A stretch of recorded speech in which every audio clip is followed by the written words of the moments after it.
Hello, everyone. Thank you for joining us today. We'll take about 30 more seconds for everyone to log in, and then we'll get started with the panel session. But thank you so much for joining us on a Friday afternoon. Hopefully, it's an informative and a fun panel session with our fantastic faculty that I will introduce in just a few minutes.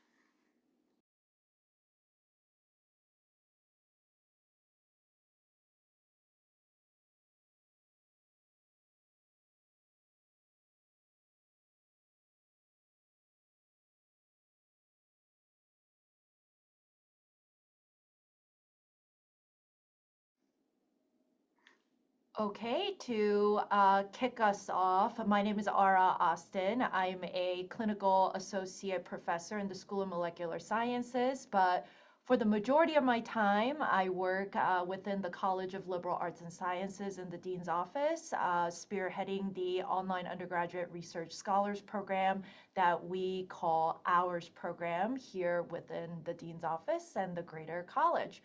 So today's panel session is reimagining research experiences for online students. So we have our fantastic faculty panelists today joining us to share their own experiences with us. Just letting you know that this panel session will have a Q&A function where you can submit your questions to the moderator, that would be me. And after a set of predetermined questions that we have for the panelists, we will pull some questions that we see in the Q&A chat. And you can actually upvote them if you think that's the questions that you would like to also ask or are particularly good questions that you would like to know the answers to. And our panelists will try to address them at the end of this panel session. In the case that we do not get to your question during the panel session, don't worry, we can always download the questions after the fact, and we will respond to you and get back to you with the answers to the questions that you've submitted. So today we have our fantastic faculty panelists right here. We will start with Dr. Kristin Elwood. Who is a faculty member and the Director of Digital Initiatives and Instructional Design for the School of International Letters and Cultures. She is fantastic and has been instrumental in supporting online degree programs in her department, anywhere between supporting the efforts of second language courses to cultural competency courses, and anywhere in between. So we're very happy to have her and lucky to have her within the college. Next up is Dr. Susan Holechek, Assistant Teaching Professor and Director of the SOLUR program at the School of Life Sciences. Dr. Holechek has led so many different efforts in increasing undergraduate research opportunities to both online and on-campus immersion undergraduate students. Again, very happy to have her, and also she's fantastic. Any student who has worked with Dr. Holechek will tell you that she is their favorite person at ASU. And last but not least, we have Dr. Gil Lopez with us. He is a charter professor in the School of Transborder Studies and directs the Social and Health Inequities Research Training Program, which supports undergraduate students in social sciences research to address social and health disparities in the Latino community. So we will get started with our first question to them. And the first question is, I guess when people think about research projects or undergraduate research in general, they have a hard time thinking about how we could include online students to those projects and opportunities. So the first question is, could each of our panelists briefly describe the projects that they have designed to include the online students and what motivated them to create this research opportunity for those student populations? Dr. Holechek, you have our mic on. Okay, thank you so much, Art. I think my students will say I'm their favorite here, not there, because I know they love you very much as well. So I will start for first big thanks to the Hours program for the invitation, and thank you so much for sharing these questions with us and our students as well. So for my part, there are a couple aspects regarding the research projects. When I started working with online students, and this is tied to what motivated me to do this type of research, is I teach genetics online. So it's through office hours that I connect to the students. I love to engage with them at least 3 hours a week.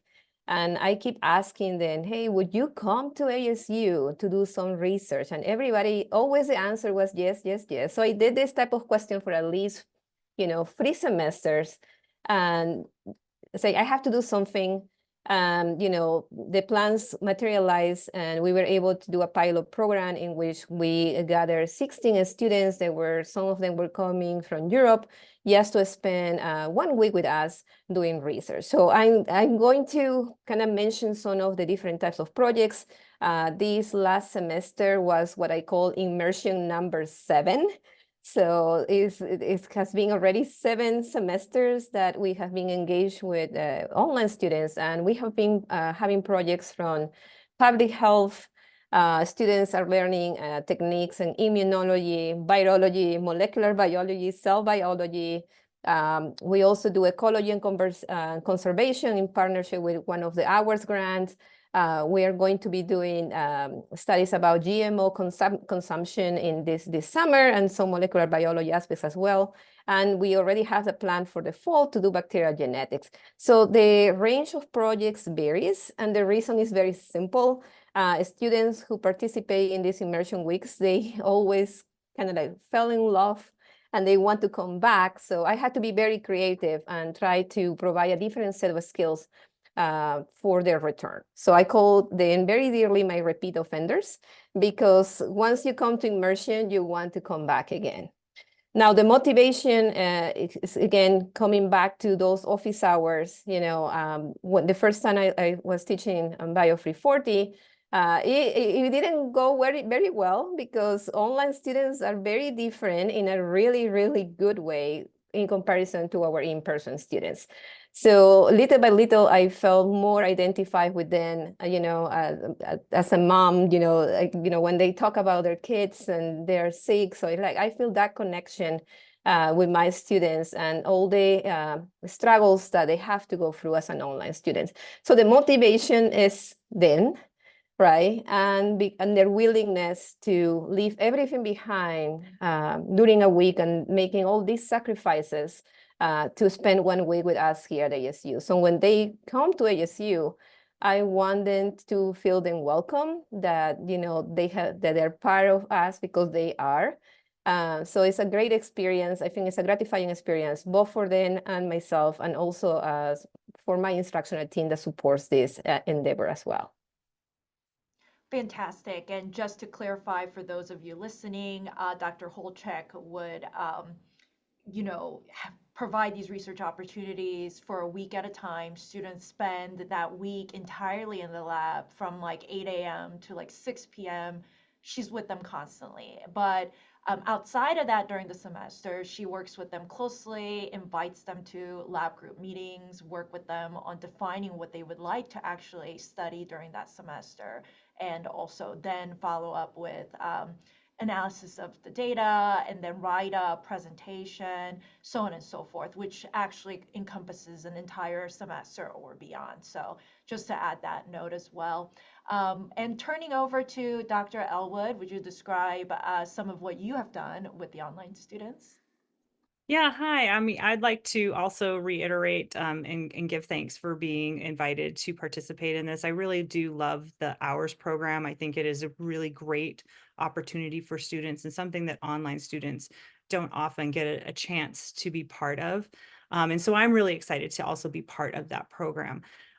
Basically, the department that I work for is the School of International Letters and Cultures. And so our primary focus is on learning a second language.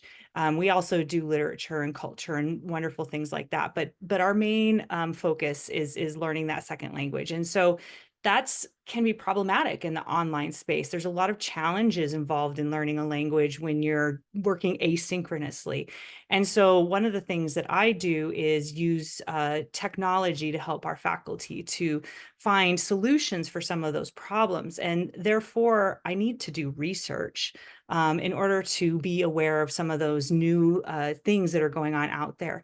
It's difficult, though, to do research on your own. And so this is where I wanted to pair trying to gather that data, but also working with students to have that small group collaborative opportunity. And so what I ended up doing was developing a course. It's just a 7-week course, B session in the fall, where we have small groups of students who come in and they learn the research process of doing human subjects research, which includes like IRB, ethics of working with human subjects, collecting data, analyzing that data, and then writing all of that up into a research paper with the goal of getting that paper published. And so this is the thing, is that we work in these very small groups. We talk about what is technology enhanced language learning? What is that field? How does language learning intersect with technology as a field? And then we start talking about what are some possible solutions. And the students create a research question and they work in small teams. And then they develop the survey using a lot of the things that we have talked about as part of the course. And it has just been a very rewarding experience for me. It's given me the chance to, again, be a mentor and work with students and be able to see them move forward in their path and their trajectory. And it also gives me research data to help in our path and make better courses in Silk. And that's just, it's a win-win. Yeah, fantastic. And so thank you so much for contributing to that. And course-based research experience is another way that actually helps students to get credit towards their degree as well. So it's a win-win for the students who participate as well. And lastly, Dr. Lopez, would you describe what you have done in your field? Yeah, no, thank you. And thank you for having this program. This is an amazing program, the Hours program. And I hope it continues for a very long time, because I do believe in what you guys, or what we're trying to do here. I'll describe briefly what the research that we worked on with the students, and then why, the motivation. So the project itself, we all worked on the same project. It was around 15 students, 12 to 15 students who were part of this at various different times throughout the semester. But the research question that we set out to answer is, what are the beliefs, attitudes, and behaviors around cannabis use among Latino young adults? So one of the problems we have in society, or not a problem, one of the realities is that cannabis, it's now legal recreationally across the state, across the country. So we're trying to understand, how is that affecting specific subpopulations who might be the most vulnerable when it comes to different health outcomes. So that's the question we're trying to address, trying to understand. So we did a pilot study that the students were part of pretty much from the whole process of ideation, and then the methodology. We got together to develop a research protocol and interview guides, surveys, and we collected some of this data, and the students learn how to kind of think through research and science, specifically science thinking, scientific thinking. How do you form a hypothesis? How do you find literature to see what has been done before you, and then build on that? So that whole research process is kind of what we focused on this semester. We collected some data. We did surveys. We got about 300 participants, a survey with 300 people, and we're hopefully going to do a little bit more research. We're going to do one-on-one interviews throughout the summer, hopefully. So that's what the project itself is, trying to understand that, trying to understand social inequities and how they are affecting different subpopulations, in this case, the Latino young adults specifically. So that's the research itself, and you'll see the posters. We have 3 posters, 3 amazing posters that the students will be presenting later on. But to the question of what motivated me, I came to ASU. This is my 4th year, and one of the reasons I do believe in Dr. Crow's vision and the charter for ASU, this idea of democratizing education, making it accessible to different populations. That means, that's manifested in different ways. One of them is through ASU Online. I do believe in ASU Online. It allows education, rigorous education, to come out to people who can't come to Arizona, to the desert. It's sizzling hot here. And why would he come? Or there's many reasons why people don't come to Arizona, or they can't. So let's go to them. I believe in that. So this program does an amazing job of allowing those students who can't otherwise be here in person to get experience in labs, to get experience in doing research, rigorous research with professors who are actually, doing real research. And I can't think of any other online, degrees out there that offer this kind of, real experience in the lab. And the last thing I want to say, and part of this is there's a lot of critique of online degrees, and they're seen as not at par or not real university degrees. But I do believe, at least personally, that any student that takes my online class or any student that joins my research lab, I'm going to give them the same dedication, the same attention to any in-person student, because I believe I believe in what ASU is trying to do and what Dr. Crow is trying to do with our democratizing our education. Fantastic response, Dr. Lopez. Thank you for bringing us to the charter, because that's what we all are here for. I personally believe as well. Second question that we have for the panelists is, obviously, when you make anything for the first time, you're going to encounter challenges, and we don't want to just bypass that. It's not always rose-colored. So what were those challenges, and how did you overcome them? I can get started with that. Okay, so you're right. There is always going to be challenges. I call those also opportunities. But if we are talking strictly about, coming together to provide this research immersion week for the students. So the first thing was the budget. I remember I put all the, my hiring money into this because I want to do something for my students. And then the hours program, thankfully, was able to help us for the next 2 immersion weeks. So we're very, very grateful. The second challenge was a space, like where can we have as many students? And that's where there's always a limit for our lab immersion of 16 students. Also, next challenge will be instructional support, right? Because I cannot clone myself, I wish, but I need, other grad students, senior undergraduates who believe in the same mission that we have in my group. I'm very thankful. I have a fantastic group, both grad students and undergraduate students who they volunteer their time to help with immersion week. And because we already like in number 7, a lot of our online students, they come back as ATAs. So online students that go through one immersion week, they themselves become instructors, which is a very gratifying experience because now they become mentors themselves. And I would say those will be the biggest challenges. But again, the opportunity, it opened a lot of opportunities, not only for in-person undergraduates to be part of the instructional team, but also to collaborate with online students to come back as part of the instructional team. So we got it. I think, I think we are doing a good job. I call it this opportunity as well because thanks to the hours program, I'm convincing my peers, my colleagues, other faculty in SOLs that I believe could be also great mentors to interact with online students. So I've been a co-PI in the 2, in the one that we have for the summer, and we have also a renewer with one that has to do with Dr. Lei about ecology and conservation. So I'm finding my partners in crime to try to offer more and more of these opportunities to our online students because they deserve that and many more things. So again, it's a challenge, but also an opportunity. Fantastic. Yes, and we're always looking for faculty who are willing to dive in the mission with us. So thank you for that message. And Dr. Elwood, yours is more of a configured in a course-based research experience. So what was that like, and what was challenging about that? Yeah, I mean, it's a very different look at the hours program than what was just discussed. And again, I think that's what is one of the really great things about the hours program is that everybody's project is very different in how it goes about it. So mine was very course-based. And so my number one problem was time. Trying to fit in 7 weeks, getting IRB approved, getting all of the foundations of what good, ethical, quality, transparent research is, trying to implement the data and collect the data.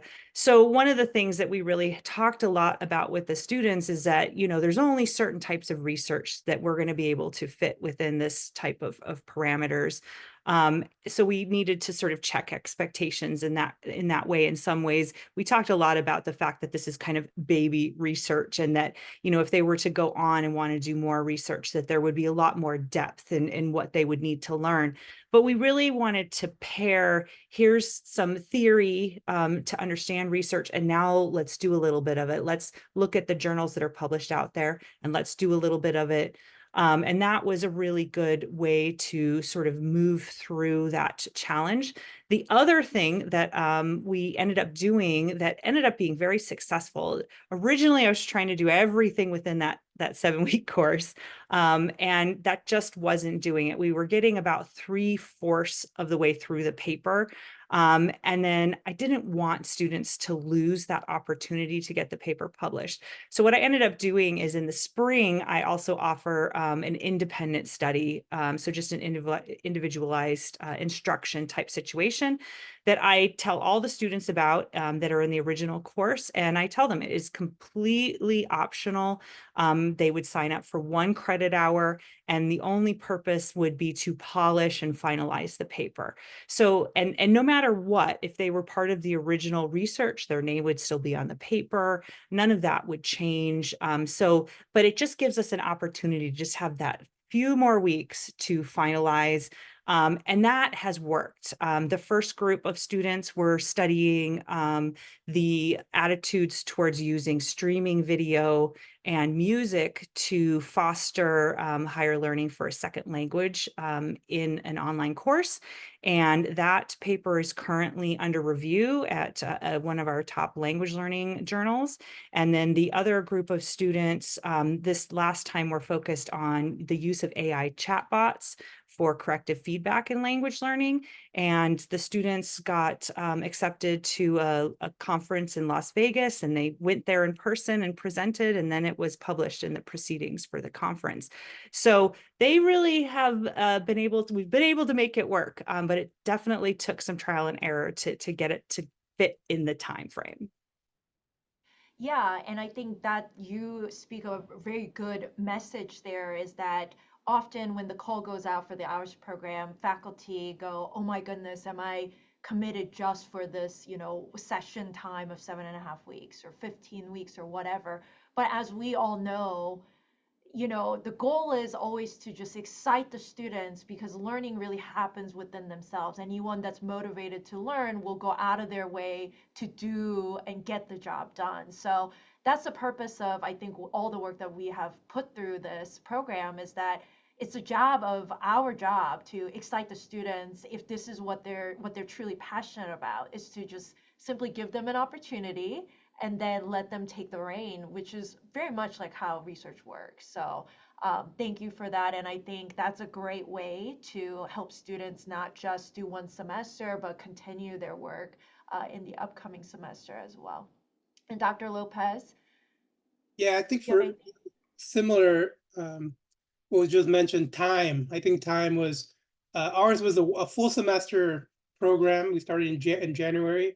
And originally we had this ideal, kind of this unicorn of a project that we created, but the reality is time didn't allow logistics. But I think one of the learning experiences there was, that's what research is. Research is never this clear, clean, linear process. IRB got delayed a little bit once we started recruiting people for the study, but so time I think was, we were more ambitious than we should have been, but we still got a lot accomplished. We have a great project.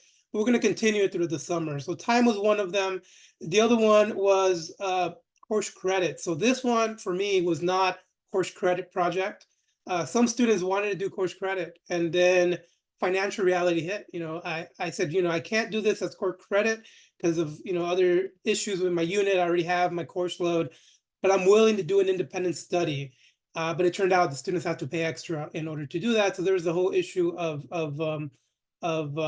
being part of this program and get credit for it, official credit, but not having to pay. So I think finances on the side of the students were maybe one of the other issues. But overall, I think very limited challenges. I think we had more roses and thorns in this project. So I think overall, I think it went really smooth and really well.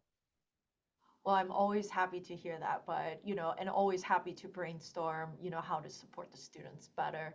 And then the next question, the last two questions, first one is really for the students. So there may be students who are interested in participating, but they've never really, got the mentorship to know the benefits of what participation in undergraduate research can bring to them.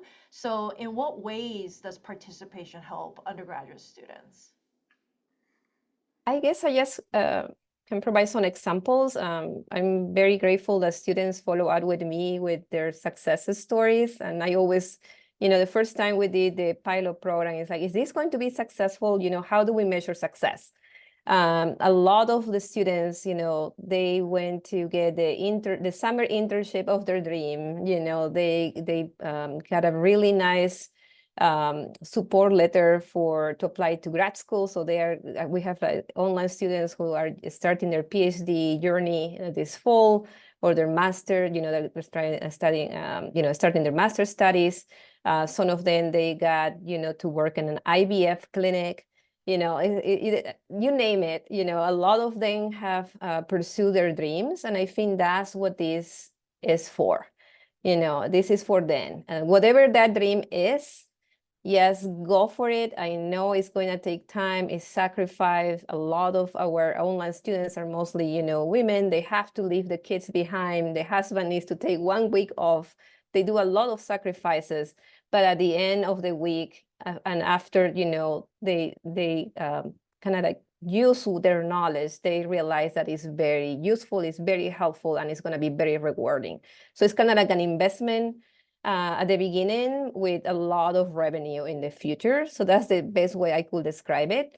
And again, it doesn't matter, what discipline they're going to follow. It's always a great starting point, and it showcases to the world that, the online students at ASU, they graduate and they have all these wonderful techniques under their belt, because trust me, we do the equivalent of a free credit course in 1 week. It's pretty intense, and they do a fantastic job. So I'm very proud of them, and the sky's the limit, and we are always welcoming them here on campus.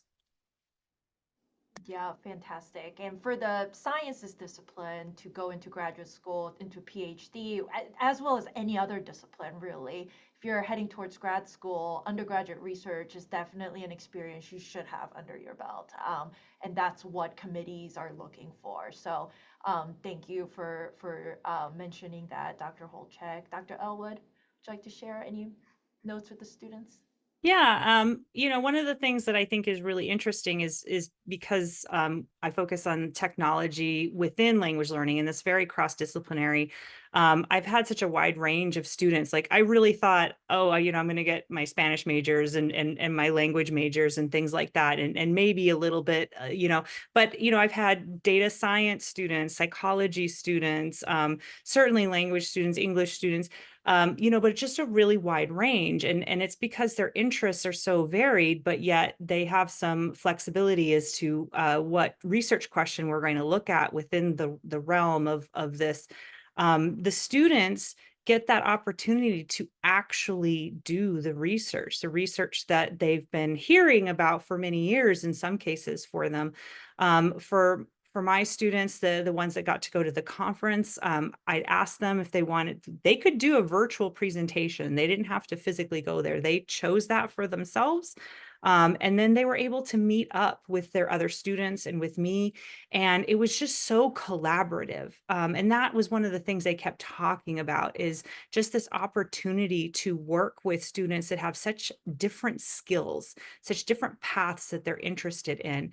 And ultimately, one of my students has decided that she wants to continue on and is planning on going into a master's program at ASU into learning design, because she was so excited about the things that we learned. Another student went on and got applied and got accepted at Temple University for his master's degree and has earned a full TA-ship to be teaching languages and intends to continue to go into this field. And the students all got their papers published, and their names are the ones that are on it. They're the first authors. And so that is a true accomplishment at an undergraduate level. And as Dr. Holechek was mentioning, that's a door into graduate programs, even into professional careers. And it just makes them so much more competitive than oftentimes other students coming out, because while they may know a lot, they don't have the actual hands-on experience. And then ultimately, it gave me an opportunity to really connect and mentor with these students as individuals. And one of the things that we talked quite a bit about is, hey, if you need a letter of recommendation, if you want to talk about your career paths, you know, I'm open. I want to hear. And because every time they make a success, that it feels like my success as well. And so that's something that I don't get a lot in other ways. So I love the opportunity. Fantastic. Dr. Lopez, go ahead. Yeah, no, I think I agree with what Vince said. I think in what ways does this, help students in the field? One is networking. I think education, it's about what you learn, but it's also as important, or maybe even more important, is networking. Who do you know? Not just the professor, but other students around you, other students who are interacting with you. And what I tell my students is, in the future, whoever's a lab partner, a classmate, they're going to be in a position where they also make decisions. For example, I have friends who I went to school with who are now professors, and I would happily send an email connecting with students. So that kind of stuff, it's difficult with online learning, but programs like these allow some sort of that connection. The other thing is, it complements your online education. It makes it, I think, more tangible in a way, and which goes into the networking bit, but also the research itself. And the other one, it's in a way to make your resume or CV a little bit more fluffy, or to fluff it up, but in a good way. You get conference experience. My students, I already told them, this hours conference, it's going to be on your CV. It's a conference. It's a scientific conference. You're presenting. It's there already. Publications. We want to eventually get publications. All this goes on your CV and goes to the message that was said already. Grad schools are super competitive now. It's very, very competitive. So people coming in with these, amazing backgrounds, and we want to make sure that our online students are able to compete. We have one student in our lab already who got into a bunch of graduate programs this semester already. So, and the other ones are getting ready to apply. So these kind of things really help boost up your CV in a good way, because you're not doing it just for the looks, but you want to make sure that you're competitive as well. Yeah, all excellent. Ara, I Yes. wanted just real quick, just something that Dr. Lopez said just really reminded me, he was talking a lot about networking, which is so huge. And one of the things, a little bit of a challenge, a little bit of an advantage, one of the things that can be difficult in the online space is to be collaborative, right? And to be able to connect with those others and therefore network and get along. We talked a lot about, hey, it's possible that you get put on a team with somebody that is not your vibe or how you do things. And that was something that we came up across sometimes, is that there was some occasional heads knocking. And we talked about, that's real. That can happen on any team. You could go out and network and find out that this person that is amazing, that you've always wanted to work with, is not your style of working. And how do you navigate that? And so that was actually one of the things the students really told me that they really appreciated too, was sort of that struggle of, in an online space, when you're not physically there, how do you say what your boundaries are. How do you learn how to communicate and work and network and be successful through all of that? And we talked a lot about, as Dr. Lopez said, just keep working on it, because research can be messy. And sometimes you just have to be clear about, hey, this is how I work. Let's figure out how to work that out. And so that was sort of a really nice side advantage, is just that soft skill, that how to work in teams and collaborate and network. And that's a fantastic message. And another thing I'd like to add is like, you do it and you thought you were interested in studying about it, and then you tried it and it wasn't really your jam. And that's really good to know, because you want to know that before you commit yourself to grad school, right? So, because that's money and time, and you cannot buy time. So just try it when you're an undergrad and see if you even like that subject. So that's one advice that I also like to add for students specifically as well. But all great points. And then finally, there's actually faculty in our audience today. So some of our faculty members, even though our ASU online programs are thriving, they've actually never worked with online students, but they believe in the charter, they believe in the mission, they would love to participate and offer research experiences to online students. So, what advice do you have for the faculty who may be interested? I think that's a great question. My best advice would be to connect to faculty in their units who have experience working with online students. So the hours program has grown a lot. So we have more and more faculty in each of the units at ASU that have been awarded an hours grant. So those would be the best, I would say, mentors to contact, number one. So and also that everything is possible. If you ask me this question, I don't know, 2021, summer of 2021, if this was going to be possible, I would say maybe not, right? Because how are you going to get all the resources, the space, the budget, the support in order to start something like that? And then fast forward, a couple of years after, and you're like, yes, this is possible. Now that you build your team, you know what to improve, how to do it, it's going to be, it becomes easier in a certain aspect. And it's a very rewarding experience to work with these fantastic online students. I mean, I will do anything for them. They deserve that and more. Very proud of all my students, and I feel like I have a lot of children because they're part of the SOLUR program now, and they are like doing fantastic work and doing a lot of research. So again, for faculty would be talk to your peers who have experience teaching online as well as with the hours program. So that would be my advice, number one.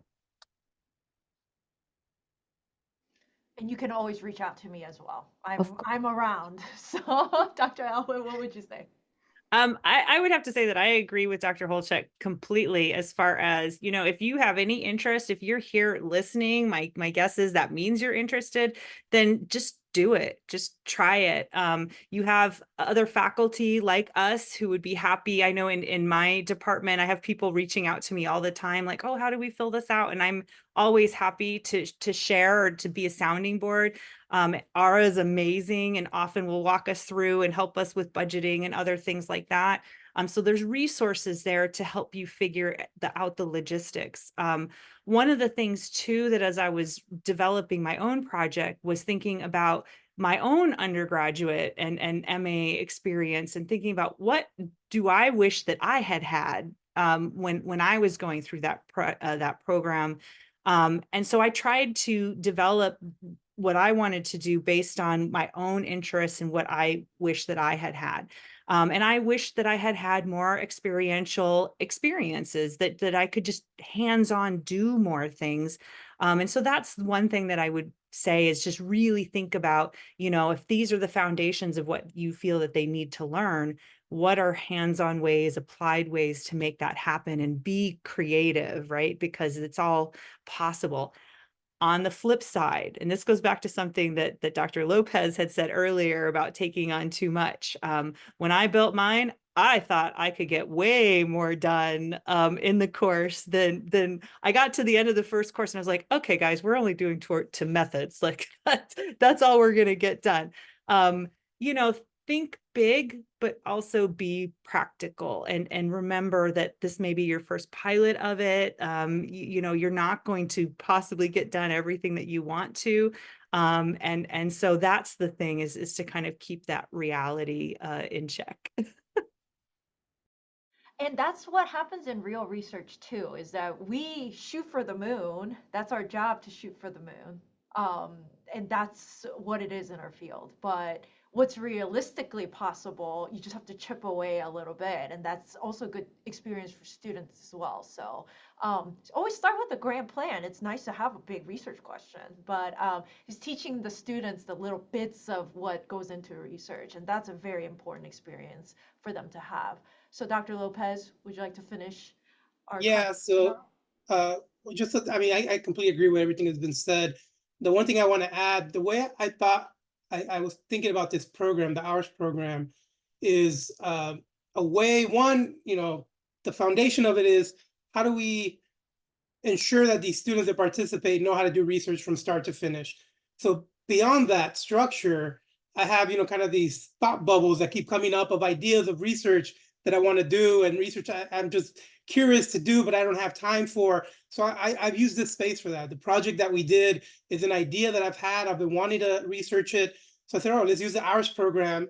Think of it as a pilot study, make sure that the students learn how to do research, but in the same time, I'm just kind of seeing if there's something there, and maybe later on use this data to apply for a bigger grant. And that's how I see it. That's kind of a pilot study, but at the same time, it's about the students and making sure that the students learn something, and that's the foundation of it. But other than that, you know, have fun with it. This is a place where your ideas, you know, any little creativity or idea for research that you had, this is a place where you could explore it a little bit. Yeah, that's an excellent message. Yeah, and we're always looking for new, nice ideas. Like I said, you can always reach out and we can walk you through it. Happy to do it. That is my job. But we've had incredibly diverse sets of research experiences. My favorite time of the year is reviewing those seed funding grant applications that different faculty members submit, because I always think I know enough about what our faculty do across ASU, but nope, it's always something really new. We've got anything from bird activity, looking through and utilizing AI tools with the AI generated bird feeder this year.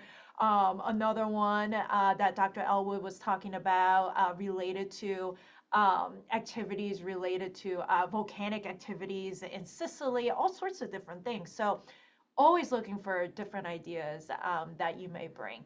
And so I think we may have a question. Ara, may I Yes. add something that I think is very important regarding that question is also when faculty are planning for these experiences, I know that one of the key questions in the hours application is sustainability, right? How can this grant be sustainable in the near future so that, you know, they need to think about that too. Ours is perfect, you know, to provide an opportunity to faculty kind of to get a head start.